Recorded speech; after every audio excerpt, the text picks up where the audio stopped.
नमस्कार दर्शकों, स्वागत है आप सभी का राष्ट्र प्रथम में। मैं हूं आपके साथ मानसी जैन। आइए देखते हैं इस वक्त की हेडलाइंस। केजरीवाल को खत्म कर दो, बीजेपी सरकार का एक ही है लक्ष्य। अब सिसोदिया को गिरफ्तार करने वाले हैं दिल्ली सीएम का केंद्र सरकार पर हमला।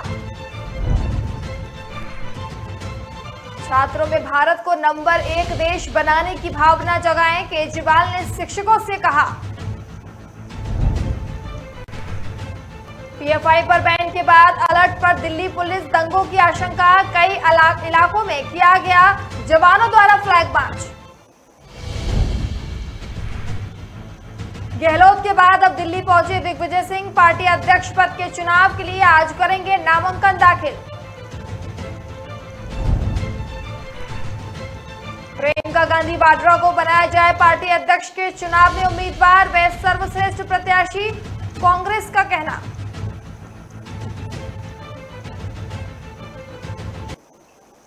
दिल्ली के मुख्यमंत्री अरविंद केजरीवाल ने आप नेता और कारोबारी विजय नायर की गिरफ्तारी पर मोदी सरकार पर जमकर हमला बोला है। बता दें कि केंद्र अन्वेषण ब्यूरो ने दिल्ली में आबकारी नीति के कथित घोटाले मामले में आम आदमी पार्टी के नेता और कारोबारी विजय नायर को गिरफ्तार कर लिया था, जिसके बाद केजरीवाल ने कहा कि आज सरकार का काम होना चाहिए कि किसी भी तरह आम जनता को महंगाई, बेरोजगारी से राहत दिलाए, लेकिन केंद्र को इसकी कोई परवाह नहीं है। इनको सिर्फ गंदी राजनीति करनी है। आजकल 24 घंटे इनका बस एक ही काम है, किसी भी तरह से आम आदमी पार्टी को कुचल दो, केजरीवाल को खत्म कर दो। केजरीवाल ने कहा कि हमारी पार्टी ने पहले दिल्ली जीता, फिर पंजाब जीत लिया और अब गुजरात जीत जाएंगे, उसके बाद पूरा देश जीत जाएंगे। उन्होंने कहा कि सीबीआई ने विजय नायर को गिरफ्तार किया। कौन है विजय नायर? पर आम आदमी पार्टी का एक छोटा सा कार्यकर्ता है, हमारा कम्युनिकेशन का वह काम करता है। दिल्ली के मुख्यमंत्री अरविंद केजरीवाल ने आप नेता और कारोबारी विजय नायर की गिरफ्तारी पर मोदी सरकार पर जमकर हमला बोला। बता दें कि केंद्रीय अन्वेषण ब्यूरो ने दिल्ली में आबकारी नीति के कथित घोटाला मामले में मंगलवार को आम आदमी पार्टी के नेता और कारोबारी विजय नायर को गिरफ्तार कर लिया था, जिसके बाद केजरीवाल ने कहा कि आज सरकार का काम होना चाहिए कि किसी भी तरह आम जनता को महंगाई और बेरोजगारी से राहत दिलाया जाए, लेकिन केंद्र को इसकी परवाह नहीं है। इनको सिर्फ गंदी राजनीति करनी है। दिल्ली के मुख्यमंत्री अरविंद केजरीवाल ने शहर के सरकारी स्कूलों के शिक्षकों से छात्रों में भारत को दुनिया का नंबर 1 एक देश बनाने की भावना जगाने का आग्रह किया है। केजरीवाल दिल्ली के सरकारी स्कूलों में देशभक्ति पाठ्यक्रम लागू होने के 1 साल पूरे होने के उपलक्ष्य में आयोजित एक कार्यक्रम में बोल रहे थे। स्वतंत्रता सेनानी भगत सिंह की जयंती पर पिछले साल 28 सितंबर को ये पाठ्यक्रम शुरू किया गया था। उन्होंने कहा, नेता देश को नंबर 1 नहीं बनाएंगे, देश के 130 करोड़ लोग देश को नंबर 1 बनाएंगे। मैं शिक्षकों से अनुरोध करता हूं कि वे बच्चों में भारत को दुनिया का नंबर 1 देश बनाने की भावना जगाएं, ताकि जब छात्र स्कूलों से बाहर आए तो वे इस दिशा में काम करें। उन्होंने यह भी कहा, यदि देश में देशभक्ति पाठ्यक्रम शुरू किया जाता है तो उससे समाज से जातिगत भेदभाव खत्म करने में मदद मिलेगी। उन्होंने कहा कि पाठ्यक्रम के तहत एक छात्रा ने कहा कि उसने सीखा है कि किसी को भी जाति के नजरिए से नहीं देखना चाहिए। ये सीख हमेशा उसके पास रहेगी। यदि देश में ये पाठ्यक्रम लागू किया जाता है तो ये जातिगत भेदभाव को समाप्त करेगा। केजरीवाल ने कहा कि दिल्ली सरकार ने छात्रों के लिए 3 पाठ्यक्रम देशभक्ति, उद्यमिता और खुशी शुरू किए हैं। केंद्र सरकार ने पॉपुलर फ्रंट ऑफ इंडिया को 5 साल के लिए बैन कर दिया है। पीएफआई के अलावा इसके 8 सहयोगी संगठनों पर भी 5 साल के लिए प्रतिबंध लगा दिया गया है। पीएफआई पर बैन के बाद दिल्ली में दंगों की आशंका है।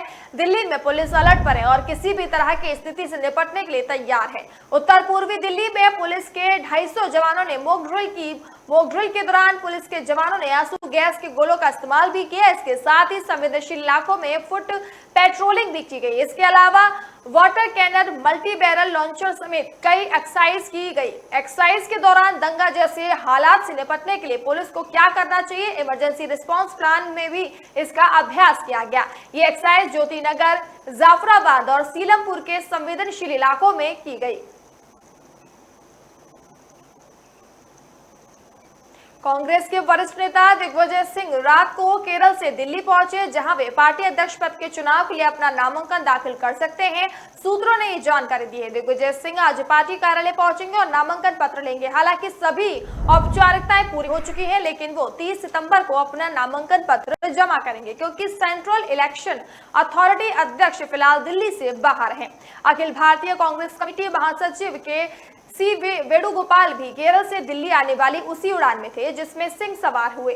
सिंह और वेणुगोपाल पार्टी की भारत जोड़ो यात्रा में भाग ले रहे थे। ये यात्रा इस समय केरल में है। सूत्रों ने बताया कि सिंह रात में अपने समर्थकों के साथ बैठक करेंगे और संभवतः अपना नामांकन पत्र दाखिल करेंगे। कांग्रेस अध्यक्ष पद के चुनाव के लिए 30 सितंबर तक नामांकन दाखिल किया जा सकता है। वहीं दूसरी ओर राजस्थान कांग्रेस में मचे घमासान का हल करने के लिए राजस्थान के मुख्यमंत्री अशोक गहलोत भी बुधवार देर रात दिल्ली पहुंच गए थे। ऐसे में आज उनकी सोनिया गांधी से मुलाकात हो सकती है। अशोक गहलोत ने दिल्ली पहुंचने के बाद पत्रकारों से बात की। उन्होंने कहा कि वे सोनिया गांधी से मुलाकात करेंगे। साथ ही गहलोत ने कहा कि हमारे दिन में जो नंबर 1 होता है वह उसकी अगुवाई में काम करते हैं। हम सोनिया गांधी के नेतृत्व में आगे भी एकजुट होंगे। कांग्रेस में अनुशासन हमेशा रहा है। कांग्रेस के लोकसभा सदस्य अब्दुल खालिक ने प्रियंका गांधी वाड्रा को पार्टी अध्यक्ष के चुनाव में उम्मीदवार बनाने की मांग उठाई है और कहा कि वे सर्वश्रेष्ठ प्रत्याशी होंगे। असम की बारपेटा लोकसभा सीट से सांसद खालिक ने ट्वीट किया, राहुल गांधी जी फिर से कांग्रेस अध्यक्ष बनने से इनकार कर रहे हैं। मैं प्रियंका गांधी को सर्वश्रेष्ठ उम्मीदवार मानता हूं। भारतीय परंपरा के अनुसार वाड्रा परिवार के सदस्य होने के चलते अब वे गांधी परिवार की सदस्य नहीं रही। बाद में उन्होंने कहा कि कांग्रेस के कार्यकर्ता के रूप में मेरी ये भावना है कि हमारी पार्टी का अध्यक्ष कौन होगा ये कार्यकर्ता तय करेंगे, कोई दूसरा तय नहीं कर सकता। कार्यकर्ताओं की भावना है कि अगर राहुल जी अध्यक्ष नहीं बन रहे तो प्रियंका जी बने। पिछले दिनों राजस्थान के मुख्यमंत्री अशोक गहलोत ने राहुल गांधी के हवाले से कहा कि वे और गांधी परिवार कोई सदस्य अध्यक्ष पद का चुनाव नहीं लड़ेंगे। राजस्थान के घटनाक्रम के बाद गहलोत के चुनाव लड़ने पर संशय बना हुआ है। हालांकि पार्टी सांसद शशि थरूर 30 सितंबर को नामांकन दाखिल करेंगे। कांग्रेस अध्यक्ष पद के चुनाव के लिए घोषित कार्यक्रम के अनुसार अधिसूचना 22 सितंबर को जारी की गई और नामांकन पत्र दाखिल करने की प्रक्रिया 24 से आरंभ हुई, जो 30 सितंबर तक चलेगी। नामांकन पत्र वापस लेने की अंतिम तिथि 8 अक्टूबर है। एक से अधिक उम्मीदवार होने पर 17 अक्टूबर को मतदान होगा और नतीजे 19 अक्टूबर तक घोषित किए जाएंगे। फिलहाल वक्त तो चला एक छोटे से ब्रेक का। ब्रेक के बाद जल्द हाजिर होंगे।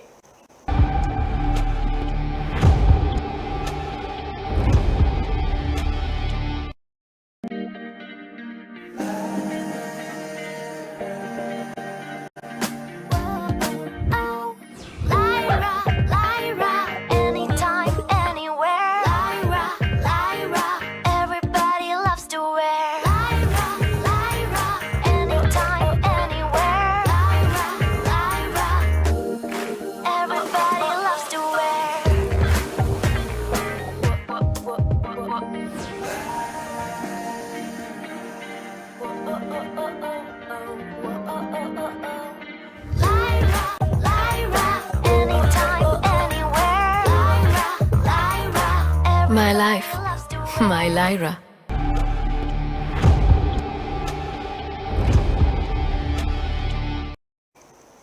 ब्रेक के बाद एक बार फिर से आप सभी का स्वागत है। सुप्रीम कोर्ट ने 300 पुराने मामलों पर 11 अक्टूबर से सुनवाई करने का फैसला किया है, जिनमें से एक मामले को 1979 में दायर किया गया था और न्यायालय मामले की सुनवाई के लिए सहमत हो गया था, लेकिन विभिन्न कारणों से इसे सूचीबद्ध नहीं किया जा सका। सुप्रीम कोर्ट ने अब परिपत्र में कहा 300 सबसे पुराने मामले जिनकी सूची संग्रह है मंगलवार को 11 अक्टूबर 2022 से गैर विविध दिनों में अदालतों के समक्ष सूचीबद्ध होने की संभावना है।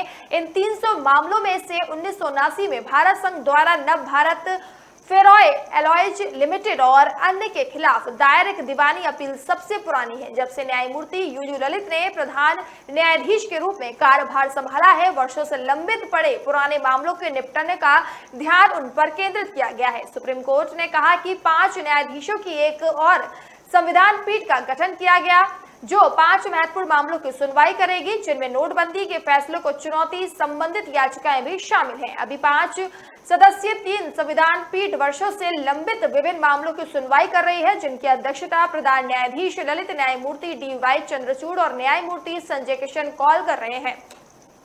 चौथी संविधान पीठ की अध्यक्षता न्यायमूर्ति S अब्दुल नजीर कर रहे हैं और इसमें न्यायमूर्ति BR गवई, न्यायमूर्ति S बोपन्ना, न्यायमूर्ति V राम सुब्रमण्यम और न्यायमूर्ति BV नागरत्ना शामिल होंगे, जिन्होंने 5 मामलों की सुनवाई शुरू कर दी है। उच्चतम न्यायालय की वेबसाइट पर अपलोड किए गए आंकड़ों के अनुसार 1 सितंबर 2022 तक 70,310 लंबित मामले थे। इनमें से 51,839 विविध मामले और नियमित सुनवाई से संबंधित 18,471 मामले शामिल थे।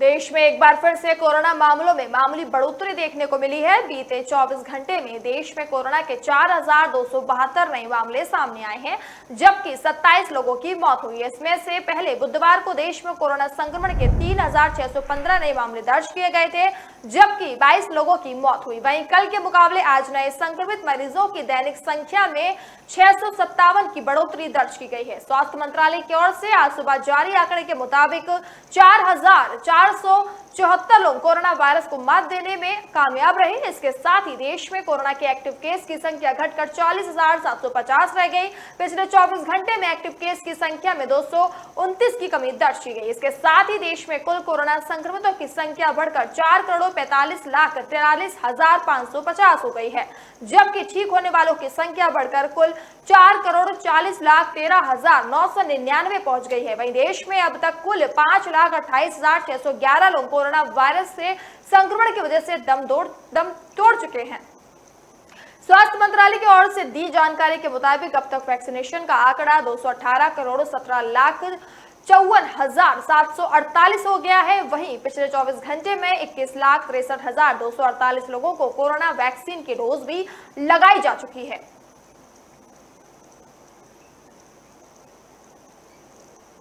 कांग्रेस अध्यक्ष पद का चुनाव लड़ने जा रहे पार्टी के वरिष्ठ नेता शशि थरूर ने 30 सितंबर को नामांकन दाखिल करने से पहले बुधवार को एक शायरी के जरिए परोक्ष रूप से ये दावा किया कि उनकी उम्मीदवारी के समर्थन का दायरा लगातार बढ़ता जा रहा है। उन्होंने ट्वीट किया, मैं अकेला ही चला था जानिब ए मंजिल, मगर लोग साथ आते गए और कारवां बनता गया। ये पंक्तियां मशहूर शायर और गीतकार मजरूह सुल्तानपुरी की है। थरूर 30 सितंबर को पूर्व 11 बजे नामांकन पत्र दाखिल करेंगे। कांग्रेस अध्यक्ष पद के चुनाव के लिए घोषित कार्यक्रम के अनुसार अधिसूचना 22 सितंबर को जारी की गई और नामांकन पत्र दाखिल करने की प्रक्रिया 24 से आरंभ हुई, जो 30 सितंबर तक चलेगी। नामांकन पत्र वापस लेने की अंतिम तिथि 8 अक्टूबर है। ऐसे एक से अधिक उम्मीदवार होने पर 17 अक्टूबर को मतदान होगा और नतीजे 19 अक्टूबर को घोषित किए जाएंगे।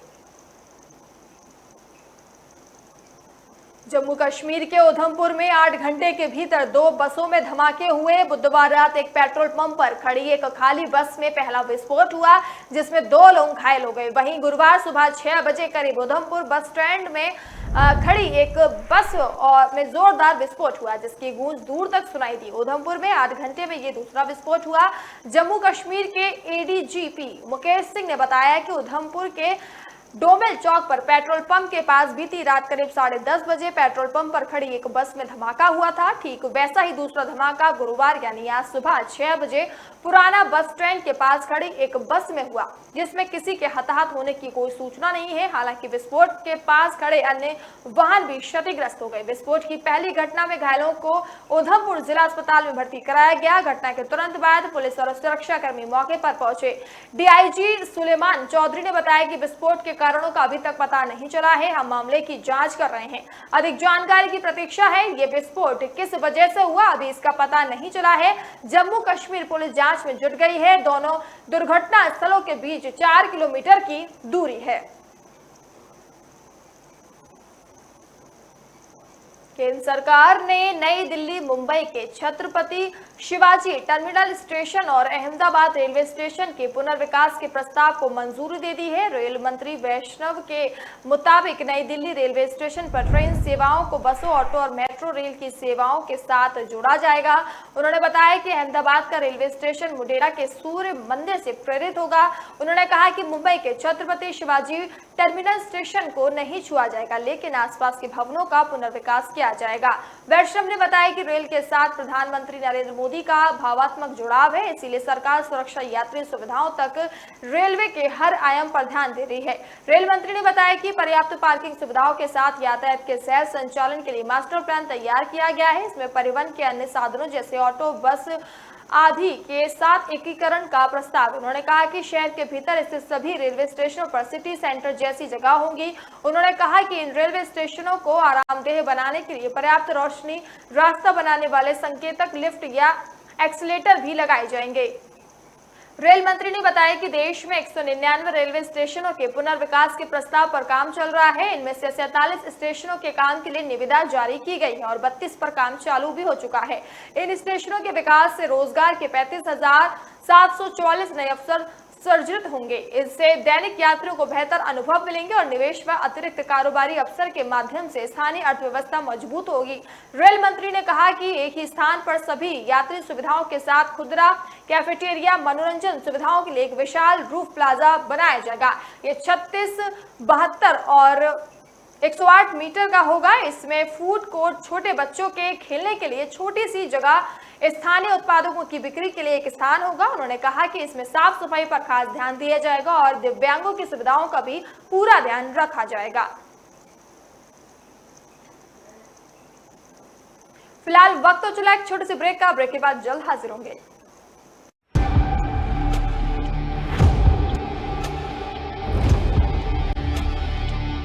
दिल का परिंदा उड़ चला, अंदाज अपना मन चला, खुद की सुन ले, जी भर के जी ले, रुक जाना तू अब ठहर। Lyra, Lyra, anytime, anywhere. Lyra, Lyra, everybody loves to wear. Lyra, anytime, anywhere.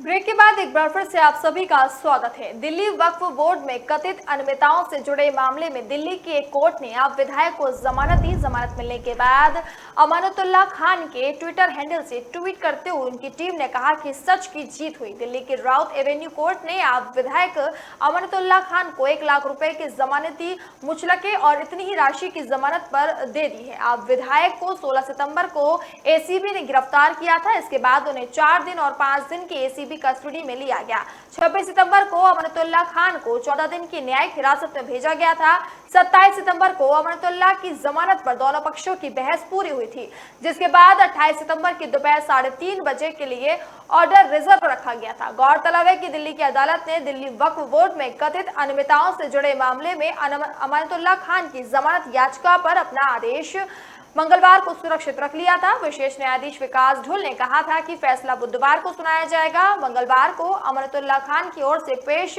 वरिष्ठ अधिवक्ता राहुल मेहरा ने कहा कि भारतीय दंड संहिता की धारा 409 सरकारी सेवक या बैंक या एजेंट द्वारा आपराधिक विश्वास भंग के लिए सभी सामग्री गायब है और अभियोजक ने अपनी मर्जी से वक्फ बोर्ड के अध्यक्ष को निशाना बनाया।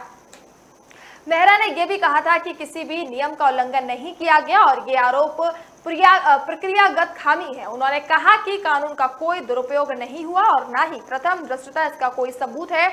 कानून के कथित दुरुपयोग के संबंध में वकील ने कहा कि एक एक पैसे का हिसाब रखा गया है। दिल्ली एनसीआर से मानसून के विदा होने का समय नजदीक है। इस बार मानसून के लौटने में देरी हो रही है। दिल्ली एनसीआर से आमतौर पर 25 सितंबर तक मानसून की विदाई हो जाती है। हालांकि इस बार 2 अक्टूबर तक मानसून के लौटने की संभावना है।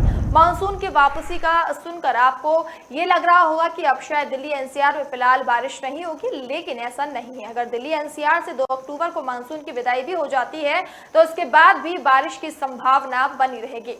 भारतीय मौसम विज्ञान विभाग के अनुसार बंगाल की खाड़ी में निम्न दबाव का क्षेत्र बनने की वजह से अगले सप्ताह फिर से दिल्ली एनसीआर में बारिश का अनुमान है। मौसम विभाग के मुताबिक 4 से 7 अक्टूबर के बीच बारिश हो सकती है। निजी मौसम एजेंसी स्काईमेट के उपाध्यक्ष महेश पलावत का कहना है कि बंगाल की खाड़ी में एक और निम्न दबाव के वाला क्षेत्र बन रहा है, जो कि मध्य भारत की ओर बढ़ेगा। इसका असर दिल्ली एनसीआर में भी देखने को मिल सकता है। ऐसे में 5-6 अक्टूबर को अच्छी बारिश की संभावना है। इसके बाद तापमान भी कम होने लगेगा। मौसम विभाग का कहना है कि फिलहाल 3 अक्टूबर तक आसमान में हल्के बादल दिखाई देंगे, साथ ही तेज धूप निकलने से गर्मी भी बढ़ेगी। इस दौरान अगले कुछ दिनों में पारा बढ़कर 36 डिग्री सेल्सियस तक पहुंच सकता है। गौरतलब है कि दिल्ली में इस बार 30 जून को मानसून ने दस्तक दी थी। इसके बाद जुलाई में अच्छी बारिश रिकॉर्ड की गई थी, जो कि औसत से 36% ज्यादा थी। वहीं अगस्त से मानसून के कमजोर पड़ने के बाद बारिश की गतिविधियों में कमी आई थी। अगस्त महीने में औसत से 82% कम बारिश दर्ज की गई थी। इसके बाद सितंबर के शुरुआती 2 हफ्ते भी सूखे रहे थे, लेकिन इसके बाद मौसम का मिजाज बदला था और कई दिनों तक बारिश हुई। सितंबर महीने में औसत बारिश से 36% अधिक बारिश हुई। आपको बता दें कि इस बार मानसून के सीजन में दिल्ली में 516.9 मिमी बारिश हुई है, जबकि औसतन 638.2 मिमी होनी चाहिए थी।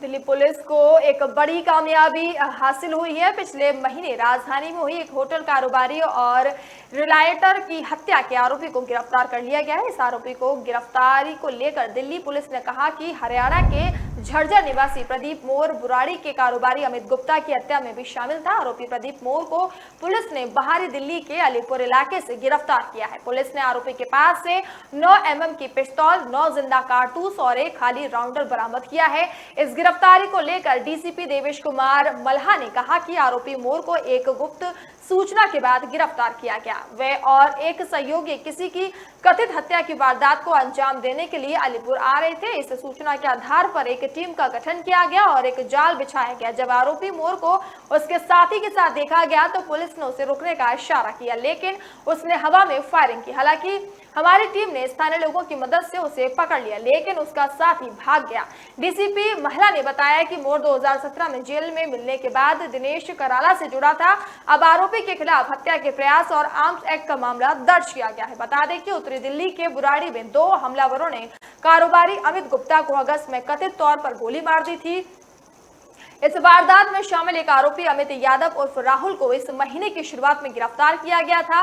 वहीं पुलिस ने बताया कि अमित गुप्ता की हत्या रंगदारी की वजह से हुई थी।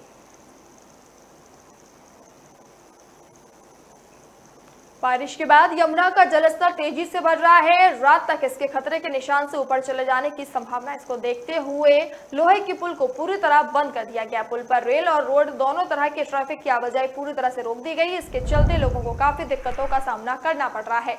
उत्तर रेलवे से मिली जानकारी के मुताबिक लोहे के पुल से ट्रेनों की आवाजाही को अस्थायी रूप से रोक दिया गया है। इसके चलते कुल 63 ट्रेनों की आवाजाही प्रभावित हुई है। लोहे के पुल से दिल्ली आने जाने वाली 19 ट्रेनों को कैंसिल करना पड़ा है, जबकि 29 ट्रेनों को दूसरे रूट पर डाइवर्ट किया गया। इसमें से ज्यादातर ट्रेनों को नई दिल्ली के रास्ते आनंद विहार होते हुए निकाला गया। वहीं 8 ट्रेनों को उनके गंतव्य से पहले ही रोकना पड़ा।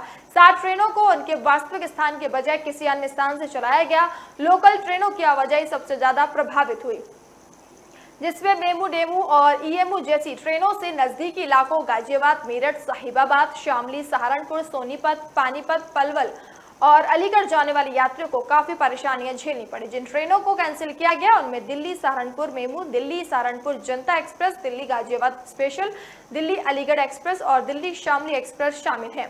जबकि रेलवे अधिकारियों का कहना है कि यदि नदी के जलस्तर में कमी नहीं आई तो बुधवार और आगे भी अधिक ट्रेनों के प्रभावित होने की संभावना रहेगी। पुल के दोनों तरफ बैरिकेड लगाकर रास्ता बंद कर दिया गया। इसके चलते यमुना पार से शास्त्री पार्क, गांधीनगर, कैलाश नगर और आसपास के अन्य इलाकों से सेंट्रल दिल्ली के यमुना बाजार की तरफ आने जाने वाले लोगों की भारी दिक्कतों का उन्हें सामना करना पड़ रहा है।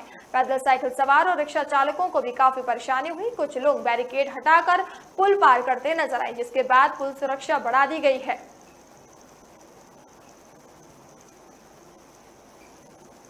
अखिल भारतीय विद्यार्थी परिषद ने दिल्ली विश्वविद्यालय के अंतर्गत आने वाले Indira Gandhi institute of physical education and sports science में फीस वृद्धि के खिलाफ विरोध प्रदर्शन किया। छात्रों का कहना है कि कुछ दिनों पहले संस्थान के प्रशासन द्वारा बिना कोई कारण बताए सभी कोर्स की फीस बढ़ा दी गई, जो छात्रों के लिए काफी परेशानियां खड़ी कर रही है। ऐसे में अखिल भारतीय विद्यार्थी परिषद ने Indira Gandhi institute of physical education and sports science में विरोध प्रदर्शन किया। इस दौरान 150 से अधिक छात्र इस प्रदर्शन में मौजूद रहे। रहे छात्रों के प्रदर्शन के बाद प्रधानाचार्य ने छात्रों को आश्वासन दिया कि स्टाफ काउंसलिंग की बैठक की जाएगी और बढ़ी हुई फीस को वापस लिया जाएगा। इस दौरान आईजीआई के छात्र सोनू चौधरी ने बताया कि प्रशासन द्वारा बिना किसी वास्तविक जानकारी के अचानक से फीस में बढ़ोतरी कर दी। पहले जहां फीस 7,240 रुपए थी, वहीं अब बीएससी सेकंड और थर्ड ईयर की फीस 13,365 रुपए कर दी गई है। इसके बाद छात्रों द्वारा विरोध प्रदर्शन किया गया। इस दौरान अखिल भारतीय विद्यार्थी परिषद ने छात्रों का साथ देते हुए बढ़ी हुई फीस को कम करने की मांग की। इसके बाद प्रशासन ने अपनी गलती मानते हुए बढ़ी हुई फीस को वापस लेने का आश्वासन दिया। वहीं दिल्ली यूनिवर्सिटी ने अपने 100 साल पूरे होने पर पुराने स्टूडेंट्स को अधूरी डिग्री पूरा करने का एक और मौका दिया था। वहीं डीयू शताब्दी के वर्ष के दौरान की गई इस घोषणा के तहत शताब्दी मौका परीक्षा का आयोजन उन कैंडिडेट्स के लिए किया जाना है जो बीते सालों में अपनी डिग्री को पूरा नहीं कर पाए और उनकी पढ़ाई अधूरी रह गई थी। फिलहाल इस बुलेटिन में इतना ही। अब मुझे दीजिए इजाजत। नमस्कार।